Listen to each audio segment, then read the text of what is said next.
Okay, what's up, everybody? Your boy Greg here, Punchingbagskunk Boxing Media Inc. Yeah, so what's up? There you go. Today we're going to talk about this Gervonta Davis, Isaac Cruz fight that just happened. It's a lot of things going around about this fight that it's just annoying me. It's just annoying me. So we're going to cover that, but before we get to that, I wanted to say to anyone that's new to the channel, again, my name is Greg. I'm a retired professional prize fighter with over 100 amateur fights and double-digit pro fights. Been in there with 5 top 10 in the world guys. I know what I'm talking about. Yeah, that's right. Boop, boop, boop. So if you like old school, hard-hitting, no-nonsense boxing talk, hit the subscribe button right there, because this is where you need to be. All right. Anyway, so to start off, there's a lot that that's annoying me about this Gervonta Davis, Isaac Cruz. One of them is, and I gotta slow down because it's a lot of things I want to get off my chest about this fight. First off is that, look, jackasses, and look, and by the way, everyone knows, it's common knowledge. See that glove right there? I'm pointing at that glove is autographed by my favorite fighter, one of my favorite fighters. I got 2. Gervonta Davis, my favorite fighter. One of my favorite fighters, and my other favorite fighter is Virgil Ortiz. I like these 2 fighters because everyone knows they bring it. They don't do all that that pop shot, that jump, high behind the shoulder roll jump that I don't like. Everyone knows that. I like them because they bring it. They come to fight. Hands up, old school style. Let's get it on. But yeah, listen. First thing I noticed about this fight was at the weigh-in, and look, I don't care if you think I'm making excuses for him. I really don't give a damn what you think. You guys know, it's common knowledge. I got my opinion. What I always say here is I got my opinion. I'm going to say my opinion. You don't like it too damn bad. Listen, at the weigh-in, Tank Davis, he looked drawn. I mean, like he looked, I don't want to say overtrained because I know Calvin's a great trainer. I like Calvin Ford. I know he's a great trainer. But to me, Tank looked at, I call him Fat Boy. You know what I mean? He looked at too skinny. His arms looked too skinny. He didn't look like Tank to me. Now this just could be my observation, and I'm not Nostradamus, not always right. But it just seemed to me that he didn't look as strong as he normally is. His arms are too skinny. He looked like he lost too much weight, like he dropped too much weight. Again, this is not a knock on Calvin Ford. I actually like Calvin Ford, one of the best young trainers out there. But I didn't like the way he looked at the way, and he just didn't look strong. He's Fat Boy. You know what I mean? And sometimes this goes back to guys dropping weight too fast, or look, training. That's why I tell these guys all the time that just because you got to doing a fancy pad routine don't make you a trainer. There's a lot that goes into training fighters. There's mental aspects of fighting. Training fighters, mental training the fighter on the mental aspects of fighting, getting them ready for battle mentally. There's physically. There's a whole bunch of things that go into being a trainer. So you know what I mean. I tell people all the time that there's too many damn trainers out there these days. Everybody thinks they're training now because they practice a little choreographed pad routine, and they think they're training now, and that's not good because now anyway. I just think he looked too skinny. Maybe he can't make the weight. Maybe he can. Again, I don't know. I'm just going by my eye test, and my eye test said he just didn't look strong. Now that's not an excuse. Listen, first of all, you're not gonna knock everybody else. So all these jackasses out there saying, they expect them knock. No one's gonna knock everybody out. Listen, Mike Tyson was one of the most prolific KO artists ever to put on gloves, and he didn't knock anybody out. Look at Bone Crusher Smith. He went to distance with Mitch Green. I think he went to distance with Tony Tubbs or Tony Tucker. No one knocks anybody out. So chill with all that nonsense. But I mean, or the guy he's talking about Tank because he didn't knock this kid out. Listen, this kid Isaac Pitbull Cruz, it was no joke. I mean, this kid can fight. Got a solid chin, keep his hands up. You know what I mean? And he stays so low. It's like, you know what I mean? What are you kidding? He's real low. He's already short. And he stays real low. So this was a styles make fights. So this just happened to be a matchup that was stylistically not good for Tank. He's not used to fighting guys shorter than him. I can tell you that right now. So that right there, was one of the factors in him having. And I'm not sure calling this a mediocre performance. This is a good performance. This is a good solid win for Tank Davis. A good solid win. But the kid Isaac Cruz, he's a solid fighter. Good fighter. I like him. He's a tough kid. Keeps coming. Keeps bombing to the body. So there's nothing to take away from Tank Davis from this fight. So you guys, guys out there, you casual jackass out there. And people, that's why I say boxing fans these days are fickle. Everything's on the surface. Like, no one can look below the surface. I don't want to get guru-ish, but it's whatever you done for me, whatever. I'm not even going into that. But the thing is, look, overall, and I'm telling you right now, overall, this fight is gonna help Tank Davis. It helps him in a lot of ways. It helps him. And by the way, just to interject this, I read on I think it was Boxing News, BoxingNews24.com, one of the boxing websites, that they're saying it's reported that Calvin Ford has stated that he hurt his hand in the 5th or 6th round, and so he, again, no excuses. Getting the fight. But yeah, this is gonna help Gervonta Davis overall, and the reason why I said it is because a lot of time when the aura is ripped off of a fighter has a reputation of just knocking guys out. Somebody goes distance, then it gives everybody else. It gives them cojones. Now they afraid of him. So now this is gonna work good for Tank because now guys are not gonna be afraid to fight him. And they don't care what they say on the surface. I'll fight him, but a lot of guys don't want to fight him. But now they kind of see some chinks in, or they see perceived chinks in his armor. So there's gonna be a lot of guys who are saying I'll fight him now, which is gonna work better for Tank because now look at you got Ryan Garcia coming. You even got Ryan Garcia coming out, talking junk. Whatever. Ryan's I don't want to call him a media creation, but I got plenty of videos. Go to Punchingbagskunk YouTube channel. Just go down and search Ryan Garcia. You'll see I got plenty of videos. Just totally explaining my opinions on Ryan Garcia and his fighting style. It's common knowledge. I don't like he has his chin up too much. I call it fighting and trying to punch at the same time. This stuff here, you know what I mean? And he got a decent punch with that left hook, decent power, but just too awkward. But anyway, I'm just saying about Ryan Garcia. I'm just saying, but you see how people are coming out now. They're braver. You know what I mean? People braver.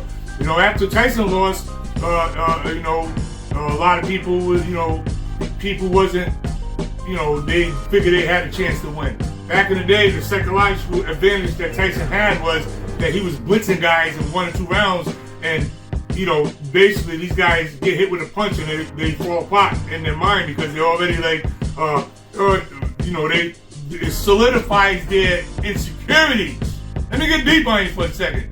When they get punched with that shot, I don't belong here. They all, me, the mind's all screwed. So they was beating themselves. They say, what they say, as a man thinking so big. Look, so Tyson blitzing these guys, but once, they see guys going to distance with Tyson, and then people start to get a little more balls. They I can beat him. And the same thing with Tank. Now he's knocking everybody out, flattening everybody. Even when they were saying Santa Cruz, was Santa Cruz, I think. I don't fact check, and whoever don't like it, I don't care. I think it was Santa Cruz saying that when he outboxed him, saying these guys outboxing him. Remember they were saying, the guy, you can't box, you outbox him. Because Tank was throwing caution to the wind, because what punchers typically do when they knock everybody out is what they typically do is they throw defense to the, get out of here, I don't need defense, and they gotta start walking guys down, and with that, they start taking punches a little more. Here's the deal, that's overlooked on Tank Davis is that he is a good boxer. This kid has got skills. He's not just a plod in the first, plod through banger, try to kind of knock out. He's not that guy. This guy he's smooth. He got skills, and you can even go back to his amateur days to see where he was a good boxer. He got boxing skills. You know what I mean? So again, this is gonna work good for Tank Davis. I'm telling you, you're gonna have a lot of guys. Look, there's a lot of options out there for him now. Guys that was talking junk, but they really didn't want to fight him. But now they want to fight him. And my prime example is you're hearing Ryan Garcia. They hear people out of Ryan Garcia. What is he? Somewhere having nervous breakdowns and whatever. And now he's mysteriously back in the news talking junk about Gervonta Davis because he sees that he feels brave now. That's what happens. It is what it is. That's what happens. Now you got him talking junk. And where was he at? Where was he at anyway? And if he had somewhere, I don't know where he was at, but I ain't hear nothing from him. But now mysteriously, he's talking junk about Tank Davis. Listen, first of all, I said it before. Go to my videos. You can see when I did talk about Gervonta Tank Davis and Ryan Garcia before. He doesn't have a shot. Doesn't even have a shot against Tank Davis. Tank Davis will stop him in 2 or 3 rounds. Easy. This is not a hard fight for him. His chin's too high in the air. He's done. He's done. What the other guy dropped him, I forgot his name, dropped him. He's done. So he with no way he could beat Tank Davis. But I'd like to see the fight because I'm like everybody else, and I think for that fight. Just for the spectacle aspect of it. And this is what's wrong. I'm getting sucked into. This is what's wrong with boxing. All these spectacles. You know what I mean? Because there's the best are not fighting the best. So they're building fights up now through social media and casual jackasses that just like the spectacle. It's like it's not about who's good now, it's about who's popular. Follow what I'm saying? So now it's like who's popular. You know what I mean? Like if you get popular enough, then you can skip the line and fight world champions. I mean, look at Jake Paul talking, you wouldn't even have a voice. I'm sorry, Jake Paul. Look, I admire what you did on YouTube. I admire your business acumen. I admire your business set. I've seen the documentary how you're brilliant when it comes to that stuff. All right, you're not a fighter, so you really shouldn't have a dialogue with any real fighter. I'm sorry. Wrestling maybe even UFC, but boxing, traditional boxing, Jake Paul, you shouldn't have a voice. It shouldn't be boxing news when you get on TV and say you have an opinion on Gervonta Davis or Deontay Wilder, any other fighter, real boxing champion. But here's what happens when you don't got the best fighting the best. You get a bunch of hokey pokey nonsense like this. And look, there's a lot of blame to hand out on this. Excuse me. There's a lot of fighters that are blamed for that. You know what I mean? That just don't fight the fighters that the true fans want. You got a bunch of casual jackasses living through guys like Canelo Alvarez that don't know a damn thing about boxing. Trust me, don't know a damn thing about boxing. But they're living vicariously through him, so they argue. Because look, when he loses, they lose. You know what I mean? They jackass probably, don't got a life, and that is it. Canelo is their life, so they can feel good about themselves, their self-esteem, because Canelo's winning. So here's what happens: when Canelo loses, they back to their dreary life, eating noodles in their 1-bedroom apartment. Lord knows doing whatever else, But anyway, my point is, the danger with that is that these same casual fans, they in turn they don't care who he fights because they just need him to win. Because if he wins, no, they can build up any kind of excuse. Go jump the cruiserweight, fight this guy. You got another belt. Not that knowing that he had no business fighting that big-headed dude from Africa, because he just shouldn't be fighting him. Period. Everyone knows who he should be fighting: Benavides, Andre, or Charlo. That's common knowledge. But to these fans that are living through him, they need him to keep winning. So they really don't care. You can fight a pumpkin, and then you can fight whatever, fight whoever, and they'll be like, yeah, you know. So that's. I don't know how I got on that beating up Canelo, but I guess I'm always beating him up. But you know, but look, I give him props to it. If you go to my channel, I got some. Look, he's an average fighter. He's a good fighter. He's not a great fighter. And far as Tank is right now above average fighter. He's not a great fighter yet, because you can't be a great fighter until and this is my favorite fighter, by the way, I'm talking about. So you know I'm not biased. I don't have blinders on. He's great. He's not great yet, because you got to fight great fighters to become great. But he has a high ceiling, high potential to be great. Because he's got skills, talent, he's got a good trainer. In the Calvin Ford, one of the greatest. I really like Calvin Ford. He's got a lot going for him. And so he has a high ceiling. He's just got to get in there with the top guys. And that's what aggravates about boxing these days, is that there's enough top guys to make great fights. You know, like I always like to tell you guys, Hagler, Hearns, Leonard, and Duran made a lifetime of great fights. How? Because they fought each other. These days, you got a Fab 20 that don't want to fight each other. Haney, all of them. You go down the line. There's Shakur. You know, these guys can be making historic fights, but they're just worried about their pocket because they're jackasses. They're worried about that. You know, it's not about boxing. That's why boxing is dying. But anyway, something to all of I just want to say, take my hat off to the Pitbull Cruz. Did a good job, son. And Gervonta, the fans that coming down on Gervonta Davis, shut up! You don't know what you're talking about. You're a jackass. You know what I mean? The kid, you know, what do you want? You didn't knock anybody else. No one knocks anyone else. You know what I mean? It is what it is. It was a good performance, good learning experience for him, and he did what he had to do, got out there with the W. Floyd, and I don't give Floyd a lot of, you know, I'm always beating up on Floyd Mayweather, because, you know, there's stuff there, and but he's right when he talks about Gervonta Davis. The kid, Floyd ain't stupid. You can call Floyd a lot of things, but he ain't stupid. He's got Gervonta Davis for a reason.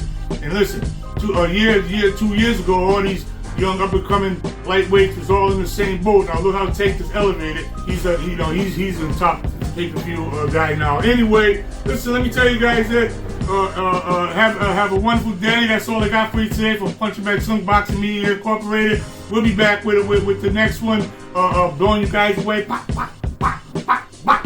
With the real hardcore boxing talk. From Punchingbagskunk Boxing Media Incorporated. Your boy Greg here, signing off. And before I go, I want to say, everybody, put your mask on and be safe. You know what I mean?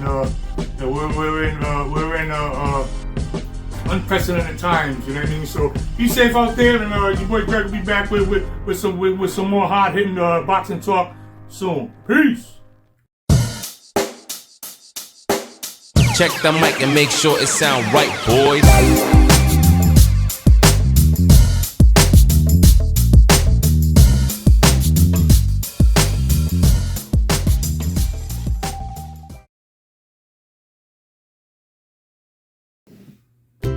Punchingbagskunk.com, where you get Punchingbagskunk Boxing Media Incorporated, where you get the best on boxing. This shit. This is whatever, man. By all means,